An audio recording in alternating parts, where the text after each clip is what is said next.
Kita akan belajar malam ini. Minggu pertama adalah suara gembala. Kita lihat di dalam 2 Timotius pasal yang ke-2 ayat 3 sampai ayat yang ke-7. 2 Timotius pasal yang kedua ayat 3 sampai ayat yang ke-7. Sebab itu hai anakku, jadilah kuat oleh kasih karunia dalam Kristus Yesus. Apa yang telah engkau dengar daripadaku di depan banyak saksi, percayakanlah itu kepada orang-orang yang dapat dipercayai, yang juga cakap mengajar orang lain. Ikutlah menderita sebagai seorang prajurit yang baik dari Kristus Yesus. Ayat 4, seorang prajurit yang sedang berjuang tidak memusingkan dirinya dengan soal-soal penghidupannya, supaya dengan demikian ia berkenan kepada komandannya. Seorang olahragawan hanya dapat memperoleh mahkota sebagai juara apabila ia bertanding menurut peraturan-peraturan olahraga. Seorang petani bekerja keras. Seorang petani yang bekerja keras haruslah yang pertama menikmati hasil usahanya. Perhatikan apa yang kukatakan, Tuhan akan memberi kepadamu pengertian dalam segala sesuatu. Tadi pagi saya khotbah tentang bagaimana menjadi seorang prajurit, dan ini adalah panggilan bagi orang percaya. Berapa banyak Bapak Ibu yang mau masuk dalam panggilan orang percaya? Panggilan pertama adalah panggilan menjadi prajurit, dan untuk menjadi prajurit pertama Anda harus fokus kepada tujuan. Amin. Yang kedua adalah Anda harus belajar sabar. Anda harus sabar menanggung segala sesuatu. Fokus kepada tujuan, melakukan apa yang diperintahkan komandannya. Dan yang ketiga, seorang prajurit itu mengabdi. Katakan mengabdi. Mengabdi ini adalah sebuah bahasa bagi seorang hamba yang melayani tuannya. Sebagai seorang prajurit yang baik, prajurit yang dipanggil untuk melayani Tuhan, Anda nggak punya cara apapun, Anda nggak punya cara yang lain selain cara mengabdi kepada Tuhan. Saya pernah pergi ke satu tempat, di tempat di mana mereka katakan itu adalah tempat sejarah. Dan saya mencoba mewawancarai abdi dalam. Dan dia katakan kepada saya, Pak, saya punya 5 anak. Dan seluruh keturunan saya kerja di tempat ini. Lalu saya tanya, Bapak digaji 1 bulan berapa? Dan dia katakan, saya tidak digaji, Pak. Bapak punya 5 anak, bagaimana mereka sekolah? Dia katakan begini, anak saya yang paling besar sudah lulus kuliah, yang kedua sedang kuliah, yang ketiga sedang SMA kelas 3, yang kedua SMA kelas 2, SMA kelas 1, dan yang paling kecil SMP kelas 2. Semua sekolah. Bagaimana Anda dan bagaimana Bapak bisa membayar semua uang kuliah dan uang sekolah? Dia katakan begini, saya lihat dari orang tua saya mereka mengabdi.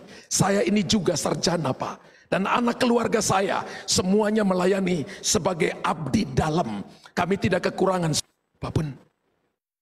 Kalau Bapak Ibu dan saya datang sebagai orang yang mengabdi, melayani Tuhan dengan sungguh-sungguh, yang pikir kehidupan saudara, yang pikir keperluan saudara, yang pikir kebutuhan saudara adalah Tuhan. Tuhan lebih tahu kebutuhan Anda daripada Anda sendiri. Dan tugas saudara dan saya adalah melayani seperti panggilan seorang prajurit. Katakan yes and amen. Dan Tuhan sedang mencari orang-orang yang mau masuk dalam panggilan ini. Sabar, fokus, dan mengabdi kepada tuannya. Kalau kita ada di gereja lokal, maka Anda melayani visi misi yang Tuhan taruh dalam gereja lokal ini. Kalau kita ada dalam sebuah perusahaan, maka kita melayani visi misi yang ditaruh dalam perusahaan itu. Kalau kita ada dalam keluarga, maka kita harus menghidupi nilai-nilai dalam keluarga itu. Kalau kita ada dalam satu kota, maka kita ikut membantu kota itu, memajukan kota itu, sehingga kota itu tambah maju.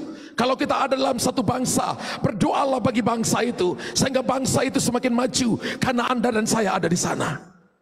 Panggilan prajurit akan membawa saudara kepada orang-orang yang berkata kita adalah pahlawan-pahlawan iman. Dan dikatakan bahwa pahlawan iman sampai hari ini masih Tuhan catat.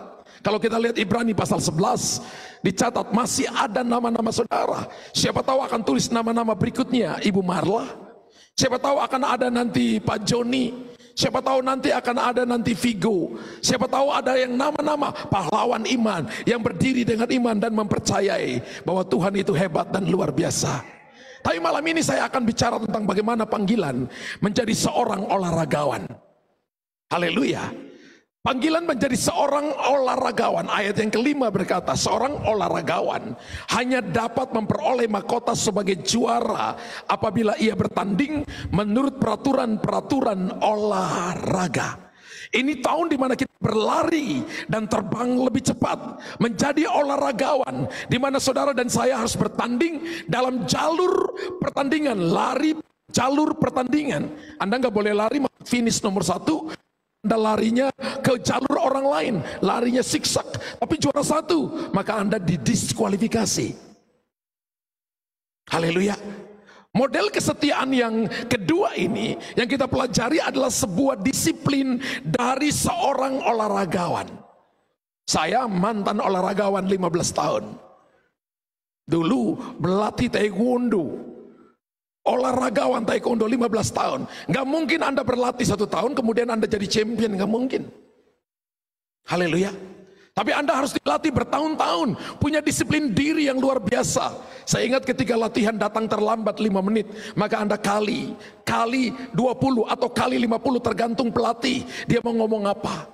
Bagi level yang lebih tinggi, terlambat 5 menit kali 100 untuk apa? Koprol atau tangan di kepala, lompat di atas aspal, harus melayang dari tanah pulang pergi. Jadi 5 kali 100 berarti 5 kali sampai selesai latihan dia tetap lompat seperti itu.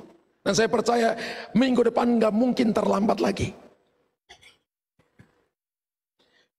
Dihukum 1 kali dan minggu depan nggak mungkin dia terlambat, dia akan datang nomor 1.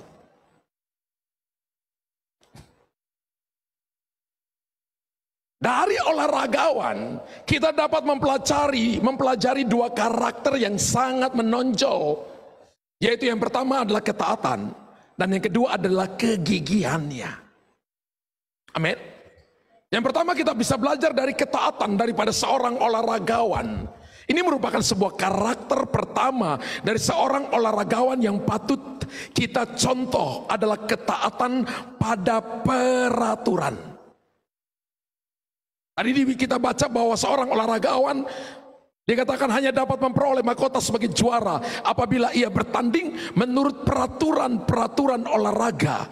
Berarti seorang olahragawan tanpa ketaatan, maka dia akan selalu diskualifikasi dan tidak mungkin menjadi pemenang kehidupan. Seorang olahragawan yang baik adalah dia harus bertanding menurut peraturan olahraga. Saya ingat ketika dulu berat badan saya bertanding di berat 50 sampai 52 kilo. Saya nggak pernah takut dengan lawan, yang saya takut adalah timbangan. Ketika mau pertandingan itu naik timbang saudara, itu jangan sampai saya kalah dengan timbangan saudara. Ya. Ketika beratnya pas 52, sukacitanya luar biasa. Lawan bukan lagi tantangan. Lawan terbesar saya adalah berat badan. Karena ketika melanggar 0, sekian ons, diskualifikasi. Jadi ketika nama dikeluarkan di papan pengumuman, lu terdiskualifikasi karena timbangan. Malunya luar biasa saudara. Beberapa teman saya sampai es batunya dipukulin di kepala, dipukulin di kakinya. Gara-gara dia kalah dengan timbangan. Ada tanya dia selesai itu dia tendang tembok sampai kakinya berdarah-darah. Saya tanya kenapa?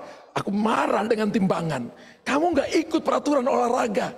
Dia katakan iya Sabam. Karena kemarin saya makan banyak sekali, gak lari, gak latihan sungguh-sungguh, gak ikut peraturan olahraga.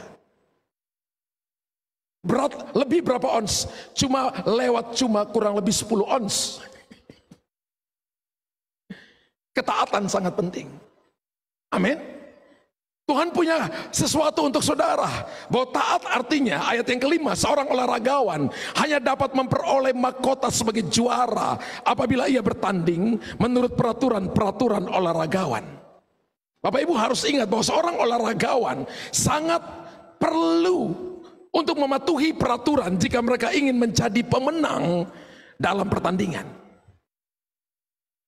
Lihat aja kalau misalnya olahraga tinju. Kalau dia pakai cara boxing, ya, Kalau dia pakai cara judo, kalau dia pakai cara taekwondo, maka diskualifikasi. Amin. Dia harus betul-betul bertanding menurut aturan pertandingan. Sekarang ini olahraganya ada mix, saudara ya. Ada mix bela diri, MMA, ya.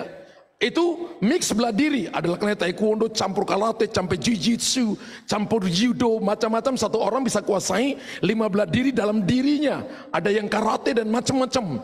Dan orang-orang ini, mereka punya dasar atau basic daripada bela diri itu. Dasar olahraganya ada. Jadi kalau saudara dan saya punya dasar, yaitu takut akan Tuhan, maka Anda dan saya akan melatih diri untuk menjadi seorang pemenang dalam pertandingan kehidupan ini.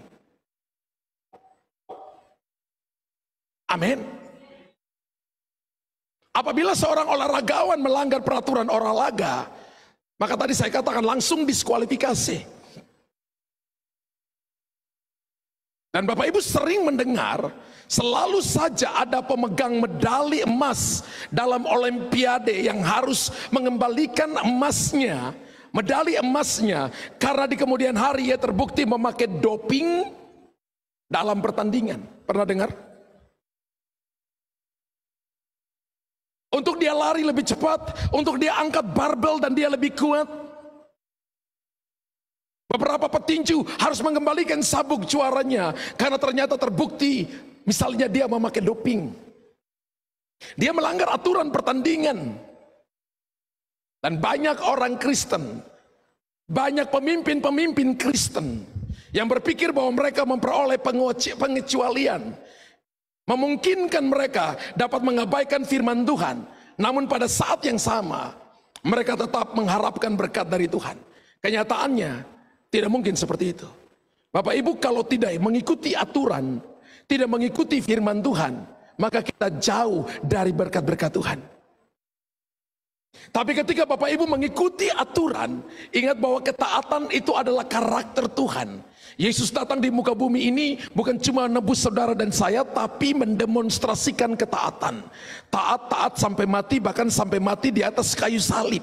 Dia mengikuti aturan. Bapa suruh dia datang untuk menyelamatkan kita, mati di atas kayu salib.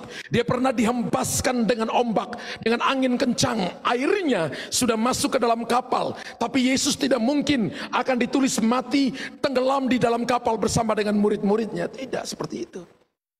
Dia meneduhkan angin dan meneduhkan badai, dan dia menyembuhkan begitu banyak orang. Tapi ketika dia ada di atas kayu salib, dia bisa melepaskan dirinya, dia bisa menyelamatkan dirinya, tapi dia taat kepada Bapanya sampai mati. Dia mengikuti aturan, dan dia adalah seorang olahragawan. Alkitab berkata, Yesus adalah pemenang. Yang lebih hebat lagi adalah kemenangan itu diberikan kepada saudara, lalu kita disebut lebih daripada pemenang. Anda kalau ke rumah saya ada satu foto yang sudah puluhan tahun, yang ketika saya bertobat 15 tahun baru saya dapat foto itu, karena foto itu disimpan oleh mama saya. Di leher saya itu saya masih pakai uniform bela diri, saudara. Di leher saya masih ada medali tergantung di leher. Dan saya sengaja simpan untuk ingat siapa saya. Setiap kali saya lihat foto itu, saya selalu tunjuk diri saya. Luther, kalau kamu gak sungguh-sungguh, Tuhan bisa cari orang lain ganti kamu. Haleluya. Kenapa diam Bapak Ibu? Ya. Papa saya katakan kepada saya, kamu akan jadi preman dan tukang bakul. Tapi Tuhan punggul saya di tempat sampah, mencucinya dengan darahnya, lalu jadikan saya hamba Tuhan. Hari ini masa lalumu seperti apa? Tuhan mau lihat ketaatan yang ada dalam dirimu. Meresponi firman Tuhan, melakukan firman Tuhan dengan taat, maka saya percaya masa depanmu sungguh ada. Harapanmu tidak akan pernah hilang. Anda akan melihat pintu yang terbuka, pertolongan yang ajaib, mujizat dengan mujizat akan terjadi. Dan Alkitab berkata orang-orang taat akan berjalan di dalam mujizat Tuhan. Orang-orang yang melakukan kebenaran, melakukan aturan Tuhan, berjalan dalam rule yang Tuhan mau, yang mereka lakukan, mereka akan lihat mujizat terjadi dalam hidup mereka. Bapak Ibu ingat bahwa keteraturan Tuhan berbeda dengan keteraturan kita. Kita teratur itu kursi diatur dengan teratur. Lalu kita bilang itu teratur, meja diatur, teratur, tempat tidur teratur, diatur dengan baik, itu baik. Tapi keteraturan Tuhan berbeda. Ketika dia berhadapan dengan orang yang buta sejak lahirnya, Dan ketika Yesus lihat dia, maka Yesus mulai mengumpulkan air liur dalam mulutnya. Lalu dia ludah ke atas tanah. Setelah dia ludah di atas tanah, Yesus mencampur air ludahnya dengan tanah. Bersyukur orang buta itu nggak lihat, karena memang dia buta. Bayangkan kalau misalnya itu Anda yang lihat, Anda pasti lari, oh jorok banget. Lalu Yesus ambil air liur yang sudah disampur dengan tanah itu, lalu tempel di kedua matanya. Dan Yesus berkata, pergi ke kolam Siloam. Siloam itu artinya adalah yang diutus. Pergi ke kolam Siloam dan cuci mukamu. Ketika dia mencuci mukanya, maka dia sudah lihat. Saudara, keteraturan Tuhan itu sesuatu yang bagi kita itu kok jijik banget, tapi itulah keteraturan Tuhan. Amin. Ketika ada orang bawa orang lumpuh, lalu mereka tidak bisa masuk karena begitu banyak orang yang ada di depan pintu. Lalu mereka buka plafon, lalu menurunkan orang lumpuh itu. Dan ketika orang lumpuh itu turun, Yesus gak marah mereka. Yesus tidak berkata, tidak ada etika kalian ya. Kenapa tidak masuk dari pintu? Bukankah aku pintu? No. Yesus berkata begini, mereka datang mencari Tuhan dengan sungguh-sungguh. Dan Tuhan berkata begini, angkat tilammu dan pulanglah. Keteraturan Tuhan berbeda dengan apa yang Tuhan mau. Ketika Anda datang di tempat ini dan Anda berkata, aku nakal, aku jahat, aku berdosa, tidak mungkin aku diubahkan Tuhan. Itu menurutmu. Menurut Tuhan sangat mudah ketika Anda datang dengan ketaatan. Ketika Anda berkata, aku mau melakukan firman Tuhan. Ketika Anda berkata, saya mau menghidupi firman Allah. Saya mau hidup dalam kebenaran firman. Dan hidupmu diubahkan oleh Tuhan. Hidupmu tidak pernah sama lagi. Hidupmu akan menjadi baru. Sebab yang melakukannya adalah pribadi yang hebat. Komandan kita namanya Yesus. Panggilan menjadi orang olahragawan ini harusnya panggilan bagi semua orang percaya untuk hidup dalam ketaatan. Jika saudara dan saya tidak jujur dalam bisnis, saudara dan saya misalnya mengoplos barang dagangan atau menipu dengan timbangan, Anda tidak dapat berdoa meminta Tuhan memberkati bisnis Anda. Jika Anda masih nonton film-film porno, Anda tidak dapat berdoa meminta Tuhan agar memelihara moral anak-anakmu, supaya mereka tetap berada dalam kekudusan. Kalau Anda dan saya tidak hidup dalam jalur ketaatan, aturan-aturan ketaatan, maka kita tidak bisa lihat jawaban dari Tuhan. Dan tidak bisa lihat revival terjadi. Kalau saudara tidak suka ibadah, tidak suka baca Alkitab, tidak suka berdoa, tidak suka renungkan firman Tuhan, maka Anda dan saya tidak akan pernah melihat generasi kita akan melakukan hal yang sama. Satu waktu ada jemaat, ya, ada jemaat yang belum bertobat sungguh-sungguh. Mohon maaf, dia masih merokok. Lalu dia di rumah dan anaknya SMA kelas 2 pulang. Dan tiba-tiba dia lihat dari jauh anaknya merokok. Lalu anaknya ketika lihat papanya langsung matiin dan buang rokoknya. Ketika sampai di rumah papanya bilang nih, papa tahu, papa larang kamu untuk merokok. Kenapa kamu merokok? Tapi papanya masih, kenapa kamu merokok? Dan dia katakan begini, saya tidak akan merokok ketika saya lihat papa tidak merokok.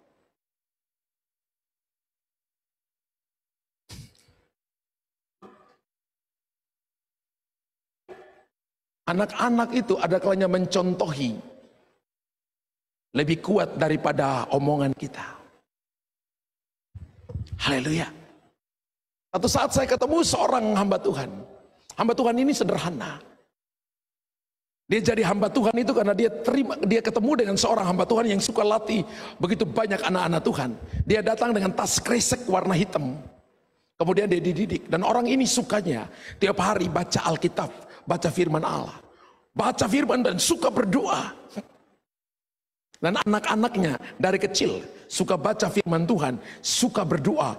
Lalu anak yang paling besar itu tiba-tiba senang main keyboard. Lalu ada alunan-alunan lagu, kemudian dia mengikuti les keyboard. Lalu sekarang dia sudah lulus kuliah, tapi dia adalah seorang pemain keyboard yang benar-benar diurapi oleh Tuhan. Setiap pagi dia selalu baca Alkitab lebih dulu. Ditanya, kenapa kamu begitu? Karena aku lihat aku tiap hari baca Alkitab.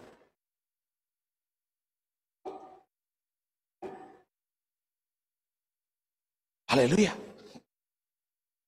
Kalau Anda suka doa, anak-anak pasti akan nunut doa. Jangan Anda suruh, ayo doa, papa nggak pernah doa, mama nggak pernah doa. Ayo puasa, Anda sendiri nggak pernah puasa. Ayo ibadah, Anda sendiri nggak pernah ibadah. Ketaatan itu adalah kita mengikuti orang yang sudah melakukan lebih dulu. Dan Yesus melakukannya taat sampai mati. Tidak taat di tengah jalan. Lalu Yesus berkata, aku nggak kuat, terlalu berat beban ini, terlalu berat masalah ini, aku lepaskan, aku nggak mau taat. Yesus nggak gitu. Yesus taat sampai mati. Filipi pasal 2 kalau Bapak Ibu baca.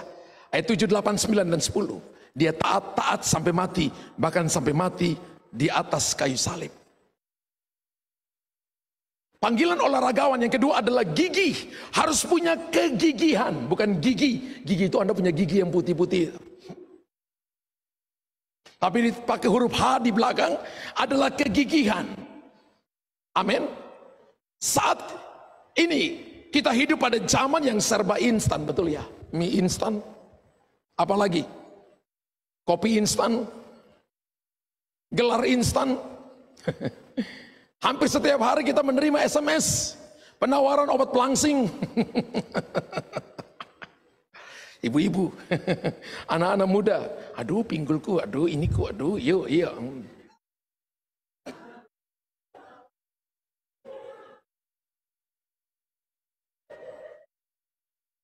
Untuk menurunkan berat badan. Katanya obat pelangsing itu pokoknya tanpa diet, makan sesuka hati. Tanpa olahraga, tapi mau langsing.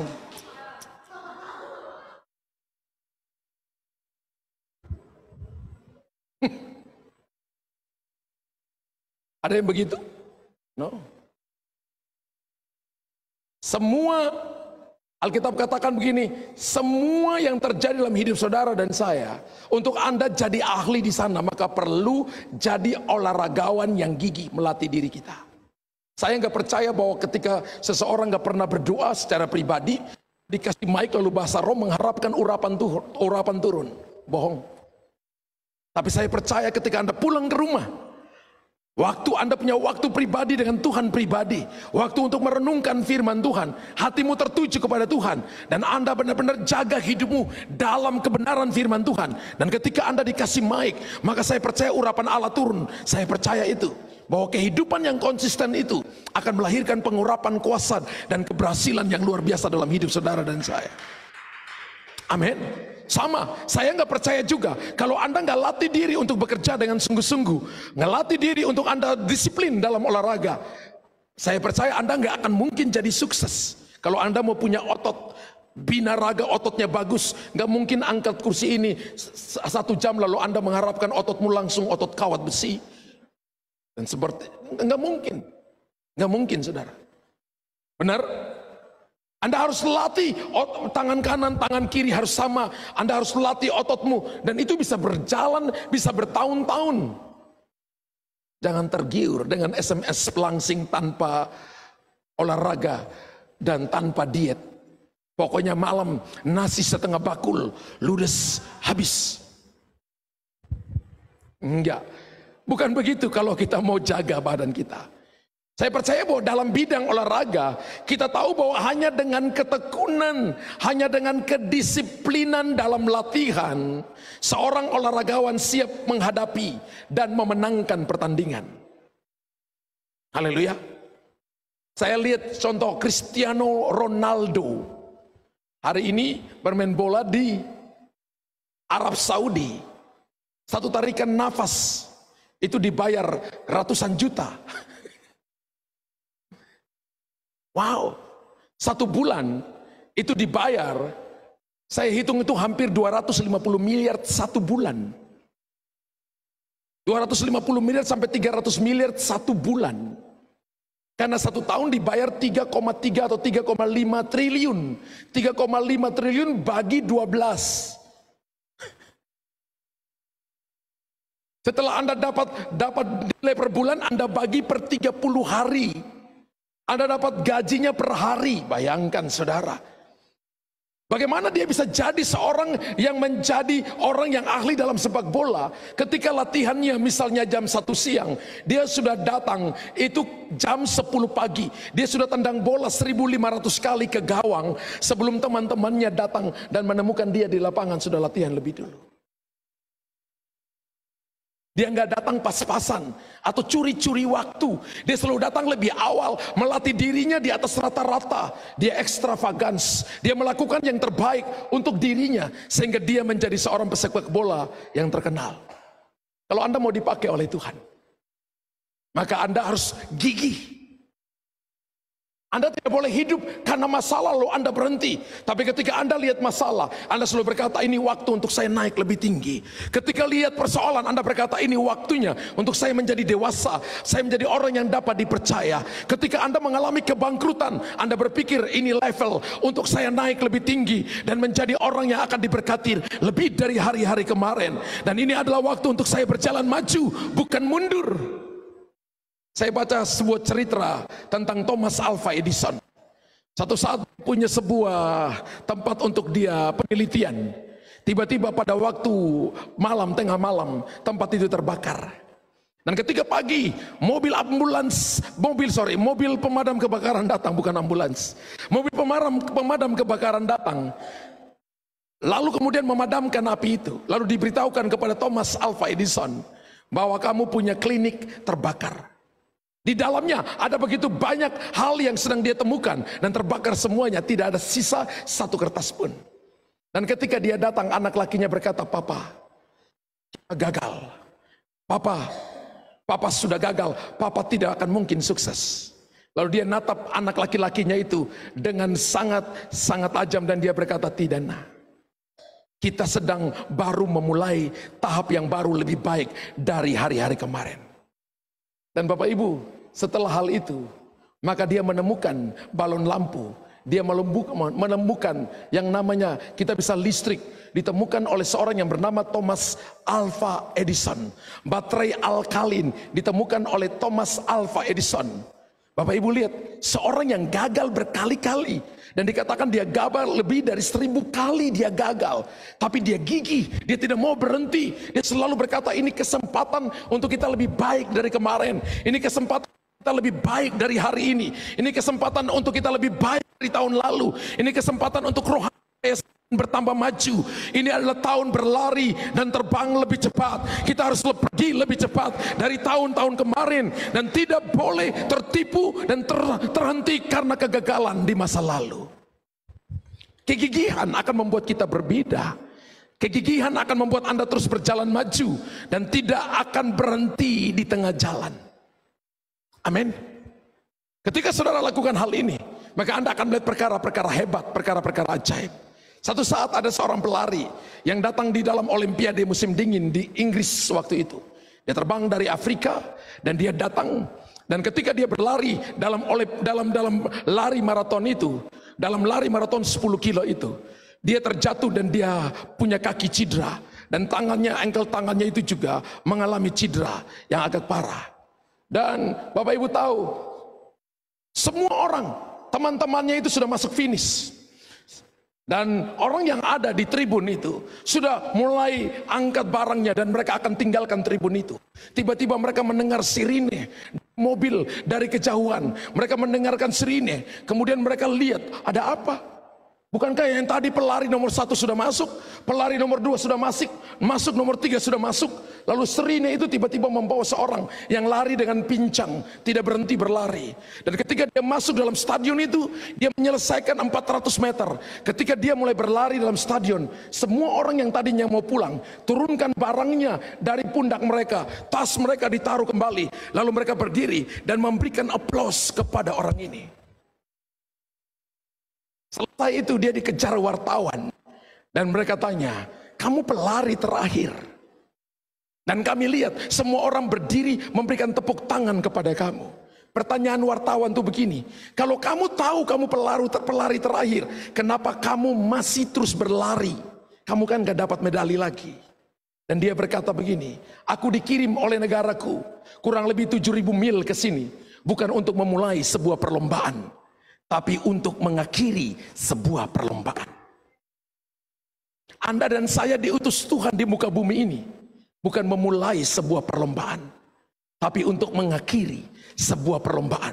Tanpa kegigihan Anda nggak bisa jadi seorang olahragawan yang hebat. Saya nggak dengar tepuk tangan Anda. Saya nggak dengar Anda katakan haleluya. Orang yang terus berdoa, mungkin hari ini Anda belum lihat jawaban. Mungkin hari ini Anda mengalami terluka, Anda mengalami diperlakukan tidak baik, tidak adil. Tapi satu waktu nanti, ketika Anda terus masuk dan menuju kepada garis akhir, saya bayangkan Tuhan akan kirimkan malaikat-malaikatnya, berikan tepuk tangan. Kita punya saksi-saksi lebih dari awan-awan yang akan melihat kita. Dan mereka akan berkata, ayo lanjutkan pertandinganmu. Garis finish sudah di depan. Ayo selesaikan. Tinggal satu langkah lagi. Anda bergumul. Anda belum lihat jawaban. Anda menangis. Anda rasa Anda sendiri. Tapi ingat, seorang olahragawan, dia selalu tahu bahwa dia diutus bukan untuk memulai pertandingan, tapi untuk mengakhirinya. Berapa banyak yang berkata, Tuhan itu aku.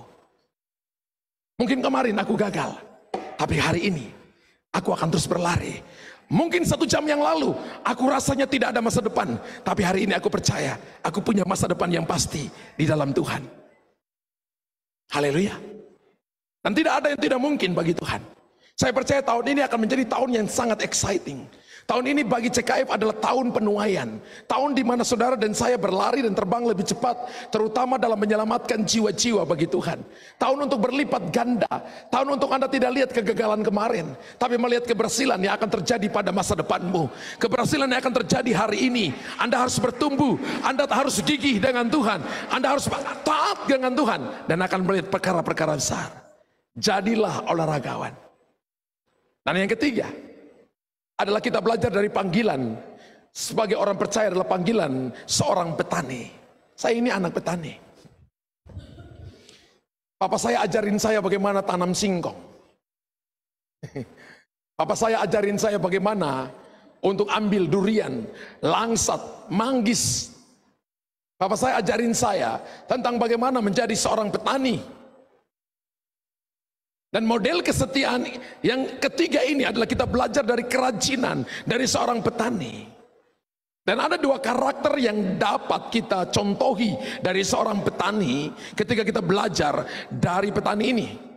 Yang pertama itu adalah kerja keras, dan yang kedua adalah motivasi petani itu. Seorang petani selalu kerja keras. Ayat yang ke-6 dari 2 Timotius 2 dikatakan, ayat yang ke-6 berkata, seorang petani yang bekerja keras. Seorang petani yang bekerja keras. Katakan, saya mau bekerja keras. Ini merupakan karakter yang patut dicontohi. Bapak Ibu tidak mungkin sukses, Bapak Ibu tidak mungkin berhasil kalau kita malas-malasan, kalau kita acut-acu, kalau kita ya nanti aja pasti sukses sendiri. Gak mungkin. Bapak mungkin gak mungkin beli beras, lalu Bapak Ibu katakan pasti beras itu akan masak sendiri, akan berjalan kakinya 2, akan punya tangan untuk naik meja makan, lalu masuk rice cooker, dia akan tekan sendiri rice cooker nyala dan dia akan masak sendiri. Itu namanya beras hantu. Anda harus pergi ambil beras 1 kilo, masukin, dicuci bersih, masak. Lalu Anda harus tekan rice cookernya dan dia akan masak sendiri. Anda harus tunggu. Kalau Anda ingin hasil yang maksimal, maka seorang petani yang harus menanam jagung. Dia harus mencangkul di tengah-tengah siang yang begitu, dan dia harus mencangkul. Dia harus membersihkan lahannya. Anda harus menjaga hatimu supaya tidak boleh ada duri apapun. Dan seorang petani tidak mengharapkan ada batu apapun untuk menghalangi benih yang dia tanam itu tumbuh. Haleluya. Satu saat saya ingat ketika saya SMA, sepatu saya itu robek. Papa saya kalau beli saya sepatu, papa saya selalu berkata begini, kamu pakai 1 tahun. Jadi saya kalau jalan dengan sepatu saya sangat takut jangan sampai sepatu robek belum 1 tahun. Satu waktu sepatu saya robek, baru dibeli 4 atau 5 bulan kemudian sepatu saya robek. Dan saya malu pergi ke sekolah karena saya sudah SMA, saya ingat SMA kelas 1 atau SMA kelas 2, saya lupa. Lalu papa saya katakan, ayo kamu pergi sama saya. Saya ingat pergi ke kebun. Lalu saya ingat waktu itu sekitar jam 11 atau jam 12.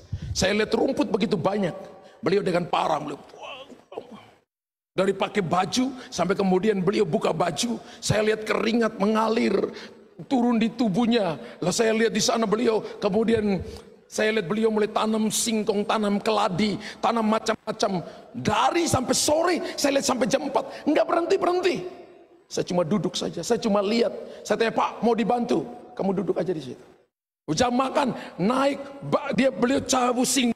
Bikin dengan kayu bakar, lemparkan singkong dalam kayu bakar, naik kelapa, air kelapa jadi air minum, dan isi kelapanya itu kita makan karena kelapa muda dengan singkong. Dari jam 11 siang, saya ingat sampai jam 4 sore. Saya hanya cuma lihat, dari yang gak ngerti apa-apa, sampai akhirnya saya ngerti.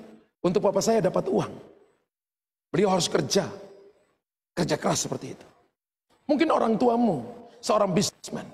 Mungkin orang tuamu seorang pekerja. Dan mungkin Anda mungkin juga bekerja. Tapi Anda kalau nggak bekerja sungguh-sungguh, maka Anda nggak akan dapat reward. Anda nggak akan dapat fasilitas. Kalau orang tua nggak bekerja, maka Anda juga nggak bisa sekolah dengan baik. Kalau orang tua nggak bekerja, maka Anda nggak bisa untuk Anda ikut les ini, ikut les itu. Nggak mungkin. Saya ingat waktu saya SMA, orang mulai belajar tentang komputer, orang mulai kursus komputer, macam-macam. Tiap hari mereka di sekolah ngomong, dan kita gini, kita begini. Saya nggak bisa. Lalu saya selalu tanya, itu bagaimana kalau kamu komputer? Lalu saya catat, oh ini F ini harus tekan ini, baru tekan ini, tekan ini, tekan ini. Saya nggak ikut kursus, tapi saya curi-curi ilmu mereka karena teman-teman saya kasih tahu ke saya. Jadi saya catat.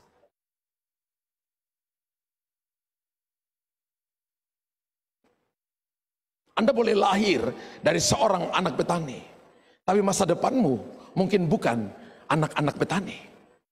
Yesus, dia dari seorang keluarga yang sederhana. Ingat, Daud dari seorang keluarga yang sederhana, yaitu keluarga Isai yang punya dombanya cuma 2-3 ekor. Tuhan gak cari seorang raja dari kaum bangsawan. Tuhan cari seorang raja yang berkenan di hatinya, yang mau bekerja keras. Amin. Yang tidak mudah menyerah, tidak mudah putus asa. Dan kalau Bapak Ibu lihat bangunan rumah Tuhan ini, karena ada orang-orang yang mau bekerja keras, dan lihat campur tangan Tuhan yang hebat yang dinyatakan dalam rumah Tuhan di tempat ini. Kalau tidak, nggak mungkin. Kalau tidak, orang bertahan 7 tahun baru rumah Tuhan ini jadi. Berkali-kali roh jahat berkata begini, kamu gak mungkin akan bangun, mendingan jual tanahnya, mendingan begini, banyak hal tawaran. Tapi saya selalu berkata, ini rumahmu Tuhan, satu waktu nanti akan bangun, satu waktu pasti akan jadi. Kerja keras saudara pasti akan membuahkan hasilnya. Dan tugas kita hari ini bukan cuma menikmati sesuatu yang enak, tapi tugas kita adalah bagaimana membawa jiwa-jiwa sehingga mereka diselamatkan. Dan Paulus mengibaratkan pekerjaan penginjilan atau pemuritan seperti pekerjaan petani di mana semua orang percaya bekerja bersama-sama. Bapak Ibu bisa lihat dalam 1 Korintus pasal 3 ayat 5 sampai ayat yang ke-9. Jadi apakah Apolos? Apakah Paulus? Pelayan-pelayan Tuhan yang olehnya kamu menjadi percaya. Masing-masing menurut jalan yang diberikan Tuhan kepadanya. Paulus berkata, aku menanam, Apolos menyiram. Tapi Allah yang memberi pertumbuhan. Karena itu yang paling penting bukanlah menanam atau menyiram, melainkan Allah yang memberi pertumbuhan. Baik yang menanam maupun yang menyiram adalah sama. Dan masing-masing akan menerima upahnya sesuai dengan pekerjaannya sendiri. Karena kami adalah kawan sekerja Allah.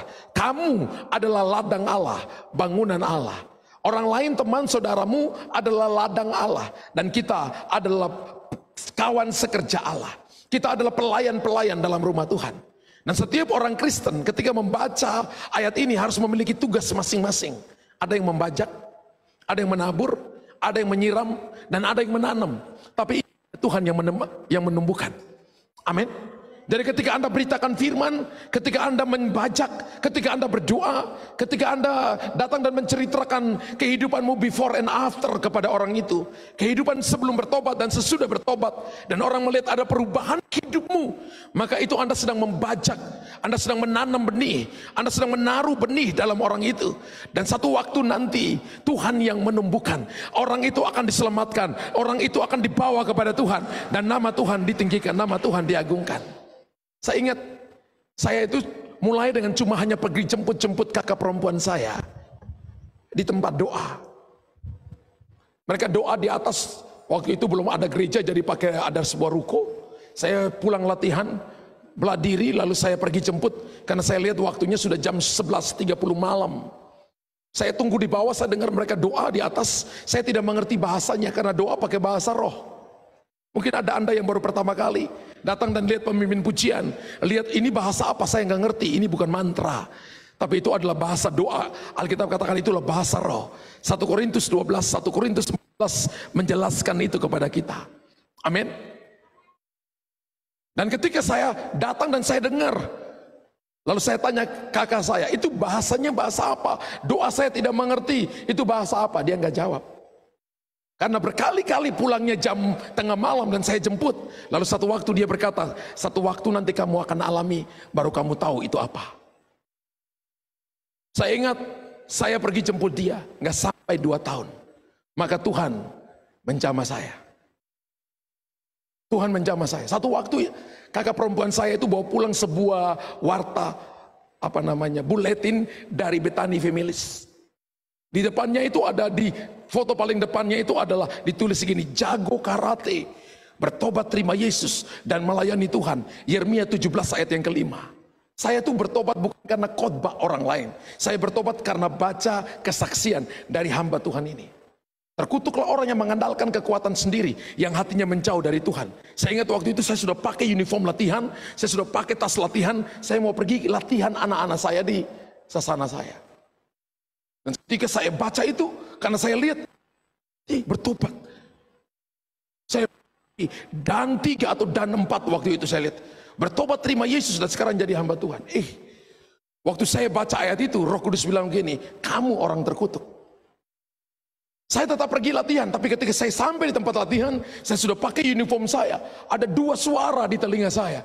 Satu suara kanan saya berkata, terkutuklah kamu hatinya menjauh dari Tuhan. Yang satu berkata, kamu tidak akan dikagumi oleh banyak orang, kamu tidak akan dipuji oleh banyak orang, papamu akan meremehkan kamu. Macam-macam suara setan di telinga kiri saya. Buat saya lemas, saudara. Saya tidak bisa kasih latihan anak-anak saya duduk. Saya minta asisten-asisten saya kasih latihan mereka. Saya duduk. 3 bulan kemudian saya dibaptis.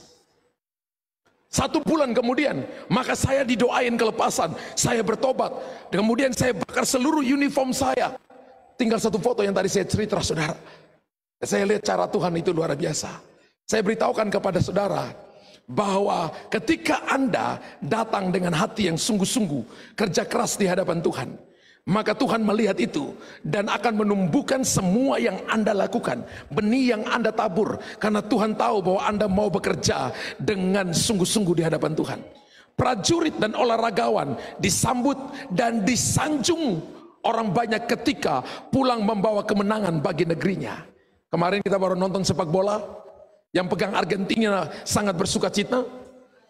Karena yang pegang bersuka cita, ada kota-kota juga yang pegang Argentina, ada yang pegang juga Portugal, ada yang pegang juga Netherlands. Tapi ketika negara yang mereka pegang benar-benar jadi juara, saya nonton itu ketika Messi dan teman-temannya sampai di Buenos Aires. Itu 1 kota langsung diperintahkan libur nasional. Berjuta-juta orang keluar untuk nyambut orang-orang yang menang. Saudara tahu, mereka adalah orang-orang yang gigih. Mereka adalah orang-orang yang berlatih dengan sungguh-sungguh. Mereka orang-orang yang punya motivasi bahwa saya akan jadi pemenang. Anda dan saya dipanggil di muka bumi ini bukan untuk Anda dan saya berhenti waktu gagal. Tapi ketika Anda melihat ada kegagalan, itu adalah batu lompatan untuk Anda melihat bahwa Anda akan sampai kepada jalan kemenangan yang luar biasa. Sebagai orang Kristen kita harus bekerja keras. Katakan, saya harus bekerja keras. Saya percaya dibutuhkan waktu yang panjang untuk membaca Alkitab, untuk Anda dapat rema di sana. Dibutuhkan waktu untuk Anda duduk berdoa. Hari ini kalau Anda disuruh berdoa 1 jam, Anda katakan, bagaimana saya bisa berdoa 1 jam? Ada kalanya berdoa 2 menit aja, rasanya aduh panjang banget. Tapi kalau pergi ke mall 2 jam, 3 jam, rasanya kok sebentar banget ya. Lucu ya saya lihat. Untuk berdoa, Untuk bekerja keras, maka dibutuhkan waktu yang panjang. Anda harus melatihnya. Berdoa harus dibutuhkan waktu, konsistensi. Menghadiri ibadah, datang ke ibadah FC. Saudara dan saya harus melatih diri, bersaksi. Anda harus dapat firman Allah, rema, dan bagikan kepada saudara-saudara seiman. Itu cara kita melatih diri menjadi orang Kristen yang bekerja keras. Amin. Dan tidak ada orang yang kerja keras itu miskin. Kasih tahu kiri kanan. Tidak ada orang yang suka bekerja keras itu miskin. Kasih tahu kiri kanan. Orang kerja keras pasti akan diberkati oleh Tuhan. Dan kita bukan cuma kerja keras, kita kerja keras dan kerja cerdas. Karena dipimpin oleh Roh Kudus, dituntun oleh Roh Kudus. Dan akan melihat hasil-hasil yang luar biasa Tuhan nyatakan bagi saudara. Panggilan sebagai petani juga. Yang berikut adalah motivasi. Ayat yang ke-6 berkata, haruslah yang pertama menikmati hasil usahanya. Ketika Anda berdoa, Anda nomor satu yang akan menikmati hasil usahanya. Amin. Ketika Anda dan saya baca Alkitab, untungnya kepada saudara, untungnya kepada generasimu. Wow. Satu saat ketika Yakub mau meninggal, maka dia panggil anak-anaknya yang ada di Mesir. Lalu dia memberkati mereka satu persatu. Dia memberkati Ruben, Simeon. Dia memberkati Ruben, Simeon, Yehuda. Dan dia memberkati mereka, dia memberkati Dan. Dia memberkati semua anak-anaknya. Sampai kepada dia memberkati Yusuf. Dan dia memberkati Benjamin. Semua berkat yang dilepaskan dari mulut orang yang bekerja keras ini, itu turun sampai sekarang ini. Kalau Anda pergi ke Israel, itu bunga antara Israel dengan negara tetangga aja beda bunganya. Yang di sini hijau, yang di sana kering kerontang. Saya pernah dari Mesir jalan 24 jam dengan mobil dari jam 6 pagi dari Mesir sampai di border Israel juga jam 5 subuh setengah 6 pagi. Lewat padang gurun. Dan ketika sampai di border lewat jalan ke sebelah hijau namanya Israel Selatan Yehuda. Hijau, padang gurun iya, tapi hijau. Lihat buah pisangnya itu buah panjang-panjang. Lihat jeruknya orange sepanjang jalan. Wow, benar-benar tempat yang sangat hijau. Padahal sebelumnya 24 jam itu saya cuma lihat padang gurun Sin. Ketika masuk padang gurun Yehuda, daerah Yehuda hijau. Ingat, seorang petani yang harus pertama menikmati hasil usahanya. Ingat bahwa segala jerih payah petani terbayar ketika ia melihat hasil kerja kerasnya. Pada waktu petani melihat tanaman mulai berbuah, maka ia bersukacita. Saya paling suka ikut papa saya ketika saya SMP itu adalah ketika beliau berkata, ayo kita cari madu hutan.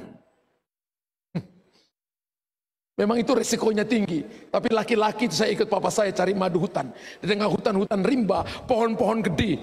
Ada kalanya beliau lihat, misalnya itu lebah, 1-2 mulai papa katakan, di situ ada madu. Kemudian kita masuk.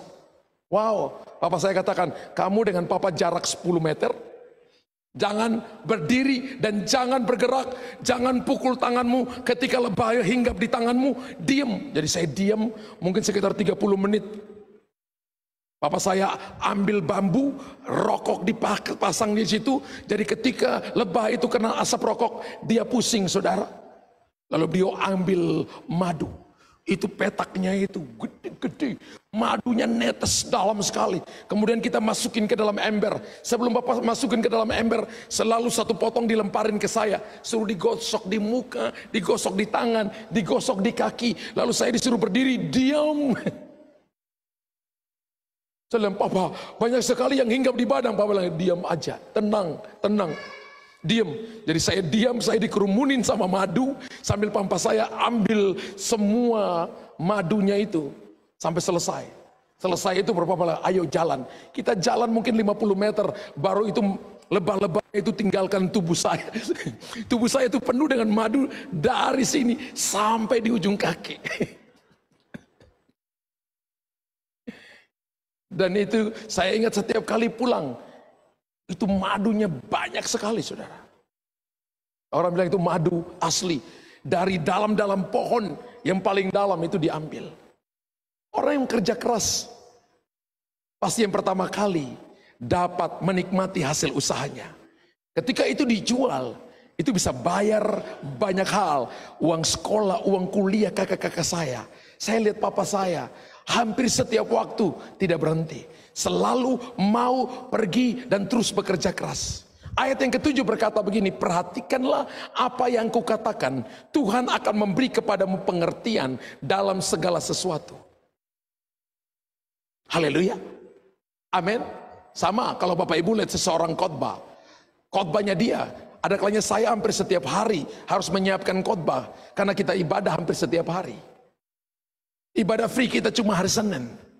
Tapi hari Senin juga ada kalanya istri saya berkata, saya, ini ada orang yang minta untuk didoain. Ini parah. Ternyata ketika didoain, itu orangnya mungkin dia berkata, aduh Pak, saya cuma minta Bapak doain saya. Istri saya katakan parah. Ya, padahal hari Senin kita sudah komitmen, itu adalah hari libur kita. Tapi ada kalanya hari Senin, Pak, itu kan cuma 1, 2. Jadi sebenarnya Senin juga kita nggak libur. Jadi tiap hari adalah hari kerja. Nah, saya percaya bahwa sesuai dengan apa yang dikatakan oleh Rasul Paulus, saya mengajak Bapak Ibu untuk merenungkan hari ini. Apakah saudara mau dedikasikan seluruh hidupmu sebagai seorang prajurit supaya Anda berkenan kepada Tuhan? Yang kedua, apakah saudara dan saya mau mendisiplinkan hidup saudara sehingga kita menjadi olahragawan untuk memperoleh mahkota sebagai juara? Yang ketiga, apakah saudara dan saya mau bekerja dengan rajin di ladang Tuhan? Kan ini ladang Tuhan. Mau bekerja dengan rajin, mau mencangkul, mau untuk merawat benih-benih yang Bapak Ibu tabur kepada seseorang, firman Tuhan yang Bapak Ibu tabur kepada seseorang. Apakah Bapak Ibu mau rawat sehingga Anda dapat menikmati hasil usaha pertama kali Anda? Berapa banyak Bapak Ibu yang mau? Yang mau katakan saya mau. Haleluya, tepuk tangan bagi Tuhan yang hebat. Bapa di sorga, terima kasih untuk malam ini. Terima kasih untuk anugerah-Mu. Dan terima kasih untuk kebaikan-Mu. Kami percaya bahwa janji-Mu ya dan amin. Kami percaya kebenaran-Mu akan menuntun kami, menjaga kami, sehingga kami tetap dalam tuntunan penyertaan-Mu. Dalam nama Yesus kami berdoa.